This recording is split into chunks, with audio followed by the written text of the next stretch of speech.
Ursula is cornered, Washington's final warning. The corridors of Brussels have descended into absolute chaos. What transpired wasn't merely another diplomatic setback. It detonated like a political nuclear device, obliterating any remaining pretense of stability throughout the Western Hemisphere. While conventional news outlets persist in delivering sanitized reassurances to the public, behind the fortified walls of the Berlaymont building, complete pandemonium has erupted. Donald Trump has executed the unimaginable. This transcends his typical social media provocations or vague political threats. He has activated the ultimate weapon in international economic warfare. Intelligence sources embedded within Washington's power structure confirm that a highly sensitive electronic communication, transmitted at daybreak to European Commission headquarters, contains a devastating ultimatum that formally terminates the transatlantic partnership as history has known it. Disregard every comfortable assumption about diplomatic courtesy and allied cooperation. The facade has crumbled completely. This situation has evolved far beyond standard negotiations into what can only be described as systematic economic annihilation. Leaked information reveals that Trump has deliberately circumvented established diplomatic procedures to immediately implement Article 232 of the Trade Expansion Act, not following months of deliberation or preliminary discussions, but with immediate effect. This represents the most devastating option available in global commercial warfare. The resulting shockwaves are already devastating international financial markets with unprecedented ferocity. We are witnessing the immediate implementation of catastrophic 25% tariffs targeting every German luxury automobile attempting to enter American territory. For manufacturing behemoths like Volkswagen, BMW, and Mercedes-Benz, this development extends far beyond a challenging financial quarter. It constitutes an existential threat to their very survival. Financial analysts at Deutsche Bank are conducting urgent emergency sessions, privately discussing projections of a €15 billion financial catastrophe materializing within the initial 3 months of 2026. However, the classified document contains implications far more ominous than simple tariff structures. It outlines comprehensive technological isolation that would force Europe into an impossible binary decision: completely sever all Chinese supply chain relationships or permanently forfeit access to American markets forever. Emergency coordination centers in Paris and Berlin maintain round-the-clock operations as leadership grapples with this unprecedented crisis. The fundamental miscalculation lies in Ursula von der Leyen's assumption that institutional protections would shield Europe from such extreme measures. She interpreted Trump's previous warnings as political theater, rather than serious policy intentions, a strategic error that may prove fatal to European economic stability. The global balance of power has transformed overnight, leaving Europe confronting the possibility of complete financial collapse that mainstream media outlets remain too terrified to acknowledge publicly. Economic warfare has commenced, and Brussels finds itself in an increasingly desperate defensive position from the very beginning of hostilities. The question that haunts European capitals is why von der Leyen, previously known as the Iron Lady of Brussels, the leader who maintained defiant positions against both Moscow and Beijing, has suddenly fallen completely silent. Where are the press conferences? Where are the strong statements defending European sovereignty? Where are the rallying calls for continental unity against external pressure? According to terrified insiders leaking sensitive information from the highest echelons of European Commission leadership, the answer is both straightforward and deeply disturbing: political blackmail. Trump has evolved beyond simple tariff manipulation.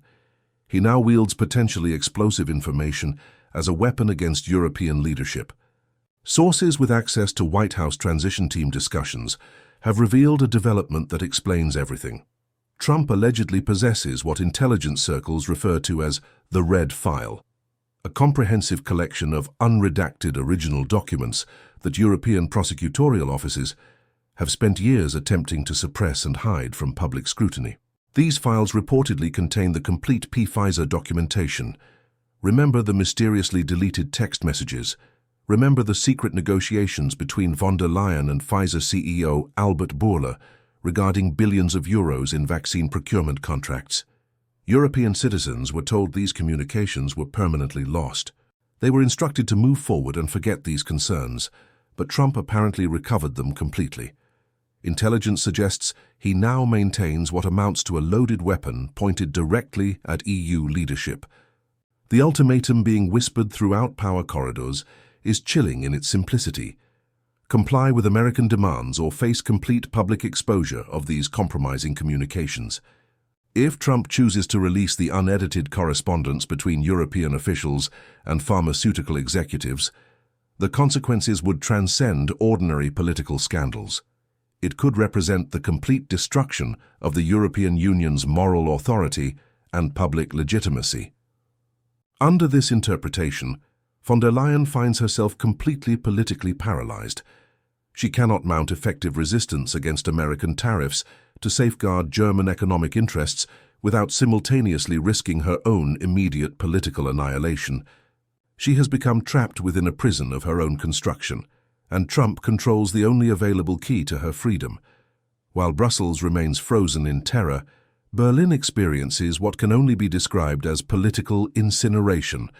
Friedrich Merz, the leader who arrogantly positioned himself as Trump's diplomatic equal, the politician who assured German citizens he could conduct negotiations on equal terms with the American president, now stands amid the smoldering wreckage of his entire foreign policy framework. Details from his telephone conversation with Trump have leaked extensively, and they paint a picture of complete humiliation. The exchange cannot be characterized as negotiations in any meaningful sense. It was a systematic dismantling of German diplomatic pretensions. According to insider accounts, the conversation lasted fewer than 10 minutes total. When Merz attempted to reference traditional transatlantic cooperation, Trump allegedly interrupted him with a tone so frigid it sent waves of shock throughout the Chancellery building. The communication was ruthless and offered no room for discussion. Germany must pay immediately or face complete collapse. Merz concluded the call appearing physically shaken, finally comprehending what alternative media outlets had warned about for months. The era of American protection has definitively ended. The safety net that European leaders took for granted has been permanently removed. While establishment politicians struggle with panic, their political adversaries celebrate victory. Alice Weidel and the Alternative for Germany party experience vindication beyond their wildest expectations. For their supporters, current developments represent ultimate proof of their warnings. Weidel had predicted this precise scenario weeks earlier during Bundestag proceedings, cautioning that blind submission to Washington would inevitably lead to catastrophic consequences. Now, as her predictions manifest in real time, her party's approval ratings surge dramatically. They alone can legitimately claim prophetic accuracy. They had warned that when confrontation became unavoidable, America would prioritize American interests exclusively, leaving Germany as the sacrificial offering to appease international tensions. Meanwhile, behind the acoustically sealed chambers of the Federation of German Industries, absolute terror has established itself permanently. The leaders of German industry, CEOs controlling companies that form the foundation of national wealth, exist in a state of barely controlled rage and desperation. Rumors circulate regarding a clandestine emergency gathering where a senior automotive executive allegedly pounded his fist against the conference table while shouting accusations that the federal government had deliberately led German industry to systematic slaughter. The financial projections they are examining transcend apocalyptic predictions. Discussion no longer centers on corporate restructuring or market adjustments. Leadership now confronts immediate factory closures and mass unemployment. Projections suggest 30,000 positions in Wolfsburg and Stuttgart will vanish permanently, not over the coming year, but within weeks. If Trump's tariffs take effect, German automotive profit margins will not merely shrink, they will cease to exist entirely. However, as though commercial warfare were insufficient to destroy Europe's economic foundation, Trump has presented an additional demand that dwarfs previous requirements. The long-standing discussion about allocating 2% of GDP toward defense spending has become obsolete historical context. That represented the courteous request phase of negotiations. Trump now reportedly demands retroactive compensation for decades of American military protection. His administration has calculated the comprehensive cost of U.S. defense commitments for Europe over 3 decades and submitted an invoice. The total sum approaches $400 billion, payable immediately or subject to debt arrangements that would mortgage the continent's entire future economic output. NATO leadership in Brussels has experienced complete blood drainage from their faces as they confront a truth they dare not communicate to European populations. The Treasury stands completely empty. Resources intended for infrastructure development, pension obligations, and healthcare systems have already been depleted. They were diverted to Ukraine assistance programs. They were consumed by inflationary pressures. If Europe now faces compulsory payment of these astronomical protection fees to Washington, the continent's comprehensive social welfare infrastructure will collapse overnight without possibility of recovery. No available resources remain for distribution. European leadership faces encroachment from every possible direction: commercial warfare from the West, economic collapse from the East, and Brussels leadership being systematically blackmailed into complete silence. The perfect storm has materialized completely, and no emergency alternatives remain available. Von der Leyen attempted to contact Emmanuel Macron for coordinated European response. Paris responded with deafening silence. Macron reportedly refused to acknowledge her communications entirely. Intelligence sources suggest France has already initiated secret bilateral negotiations with Trump to protect French agricultural interests, leaving Germany completely isolated and vulnerable to maximum pressure without Allied support. However, von der Leyen's subsequent actions represent the ultimate act of continental betrayal. Rather than briefing parliamentary leadership on the crisis, she rushed to conduct a clandestine midnight conference with BlackRock representatives. The implications of the EU president meeting with the world's largest asset management firm during the dead of night are genuinely terrifying in their implications. The clear implication suggests that a comprehensive liquidation of European assets has commenced in earnest. To satisfy Trump's astronomical financial demands and prevent complete state bankruptcy, Brussels leadership reportedly prepares to auction off fundamental infrastructure components, including energy distribution networks, water management systems, and citizens' personal data repositories to American investment firms. Friedrich Merz remains in the Chancellery, completely paralyzed, watching helplessly as German sovereignty undergoes systematic dismantling and privatization piece by piece. European leadership hopes that citizens remain sufficiently distracted by daily concerns to avoid noticing the magnitude of this betrayal. The emergency midnight meeting between von der Leyen and BlackRock representatives reveals the desperation that has consumed European leadership. BlackRock, controlling over $10 trillion in global assets, represents the ultimate vulture capitalist institution. Their involvement suggests that Europe's most valuable assets, from telecommunications infrastructure to energy production facilities, are being evaluated for immediate acquisition by American financial interests. This represents far more than simple economic adjustment or market correction. The systematic transfer of European sovereignty to American corporate control would leave European nations as mere administrative districts of a broader American economic empire. The independence that Europeans fought centuries to establish would disappear overnight, replaced by corporate colonial administration. German industrial leaders recognize the full implications of these developments. Private communications between automotive executives reveal absolute despair about their industry's future. With 25% tariffs on German vehicles, American market access, which represents nearly 30% of premium automotive sales, would disappear permanently. Mercedes-Benz, BMW, and Volkswagen would face immediate financial catastrophe. The human cost of such economic warfare extends far beyond corporate boardrooms. Automotive manufacturing employs over 800,000 Germans directly, with millions more depending on related industries. Factory closures in Stuttgart, Munich, and Wolfsburg would devastate entire regional economies that have depended on automotive exports for decades. Volkswagen's Wolfsburg facility alone employs 60,000 workers who face immediate unemployment if American tariffs proceed. The social upheaval resulting from such mass unemployment could destabilize German society itself. Entire communities built around automotive manufacturing would face economic extinction within months. The $400 billion retroactive defense payment demand represents an equally impossible challenge for European finances. To put this figure in perspective, it exceeds the entire annual budget of most European nations. Germany's total federal budget approaches $450 billion annually, meaning Trump demands nearly an entire year's worth of German government spending immediately.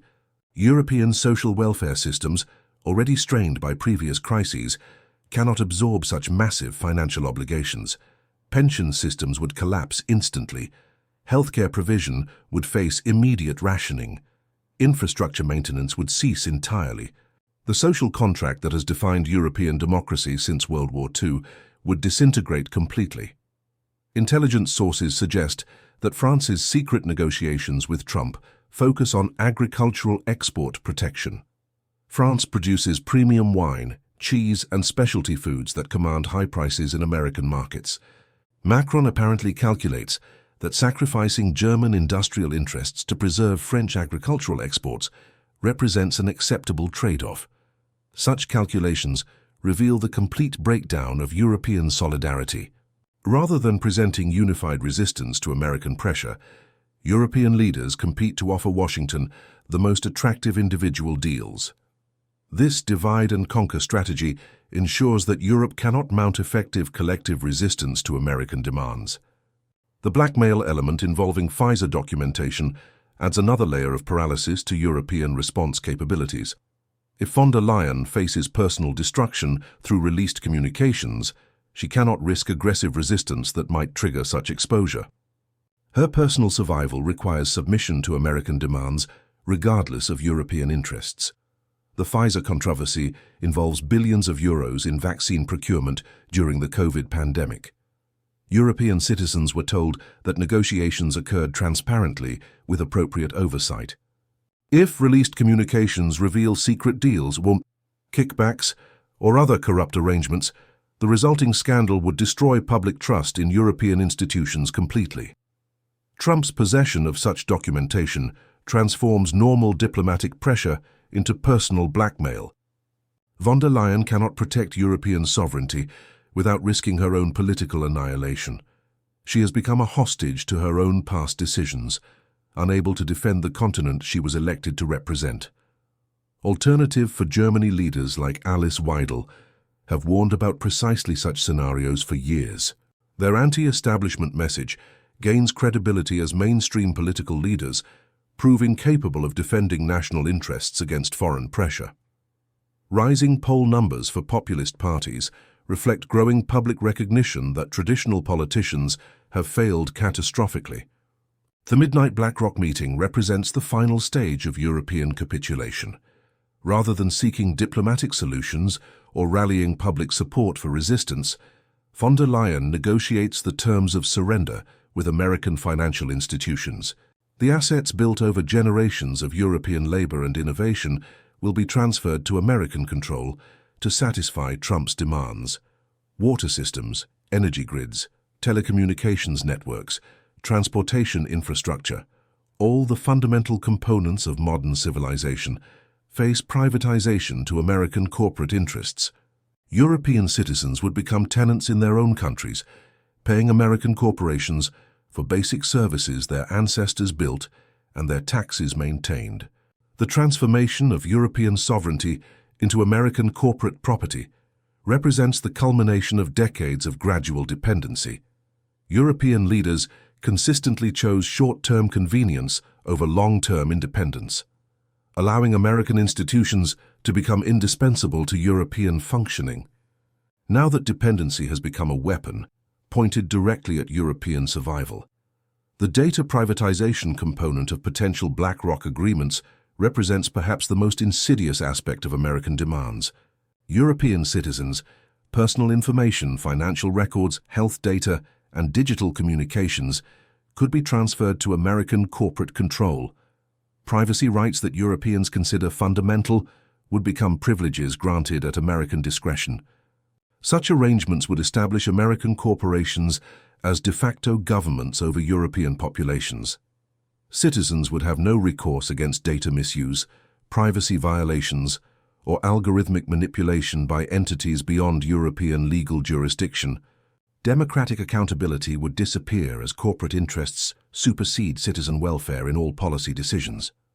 German Chancellor Merz sits in his office, paralyzed by the recognition that his entire political career was built on illusions of sovereignty that never actually existed. The phone call with Trump shattered his worldview completely, revealing that German independence was always conditional on American tolerance. That tolerance has now expired. The telecommunications between European capitals reveal the complete breakdown of continental solidarity. Rather than coordinating resistance to American pressure, leaders compete to offer Washington the most attractive individual surrenders. Macron protects French agriculture while abandoning German industry. Other leaders similarly prioritize narrow national interests over collective European survival. Such fragmentation ensures that America can pick off European nations individually rather than confronting unified resistance. The divide-and-conquer strategy proves devastatingly effective against leaders who lack vision beyond immediate political survival. European unity, always fragile, disintegrates completely under pressure. The alternative for Germany's electoral surge reflects growing public recognition that mainstream politicians have failed catastrophically in their fundamental duty to protect national sovereignty. Voters increasingly turn to populist alternatives as traditional parties prove incapable of defending European interests against foreign manipulation. Alice Weidle's warnings about American exploitation now appear prophetic rather than extremist. Her party's anti-establishment message gains credibility as establishment leaders negotiate the surrender of German independence to satisfy American demands. The political landscape transforms rapidly as citizens recognize the magnitude of mainstream betrayal. However, the most devastating aspect of this crisis lies not in American demands themselves, but in European leaders' willingness to comply without resistance. The speed with which von der Leyen rushed to American financial institutions reveals a mindset that views sovereignty as expendable in exchange for personal political survival. The midnight negotiations with BlackRock represent the final abandonment of European independence. Rather than rallying public support for resistance or seeking alternative solutions, European leadership immediately begins auctioning off continental assets to satisfy foreign demands. They have internalized their own powerlessness so completely that surrender appears their only option. Citizens across Europe face a fundamental choice about their future. They can accept the systematic liquidation of their sovereignty to American corporate interests, becoming tenants in countries their ancestors built. Alternatively, they can demand that their leaders resist American blackmail regardless of personal consequences for those leaders. The Pfizer documentation represents a perfect example of how past compromises create present vulnerabilities. If European leaders had maintained transparency in vaccine procurement, Trump would lack leverage for current blackmail. Instead, secret dealings created opportunities for future manipulation that now threaten continental independence. The pattern reveals how incremental surrenders of democratic accountability create cascading vulnerabilities to foreign pressure. Each compromise with transparency, each secret dealing with corporate interests, each prioritization of personal advancement over public welfare creates ammunition for future blackmail campaigns. The $400 billion defense payment demand, combined with 25% automotive tariffs, would devastate European finances while demonstrating complete American control over European economic survival. The message would be unmistakable. European prosperity exists only at American discretion and can be withdrawn instantly if Europeans displease their American masters. Such arrangements would formalize the colonial relationship that has existed informally since World War II. European nations would become official client states rather than independent allies, with their domestic policies subject to American approval and their resources available for American exploitation. The choice facing European citizens extends beyond immediate economic concerns to fundamental questions about democracy, sovereignty, and human dignity. Will they tolerate the transformation of their continent into an American corporate colony? Will they accept that their leaders prioritize personal survival over national independence? The alternative to submission requires courage that contemporary European leadership has consistently failed to demonstrate. Resistance would demand sacrifice, hardship, and solidarity that comfortable European societies may lack the will to sustain. However, submission guarantees permanent subordination that future generations would struggle to reverse. The establishment's terror reflects their recognition that citizens increasingly understand the magnitude of elite betrayal. The comfortable assumptions that have guided European politics for decades no longer apply. New realities demand new leadership, capable of defending sovereignty, rather than auctioning it to the highest bidder. The verdict belongs to European citizens themselves. They must decide whether to remain passive, while their nations are sold to satisfy American demands, or whether to demand radical changes in leadership that would prioritize European independence over elite survival. The old Europe has indeed ended, but the new Europe's character remains undetermined.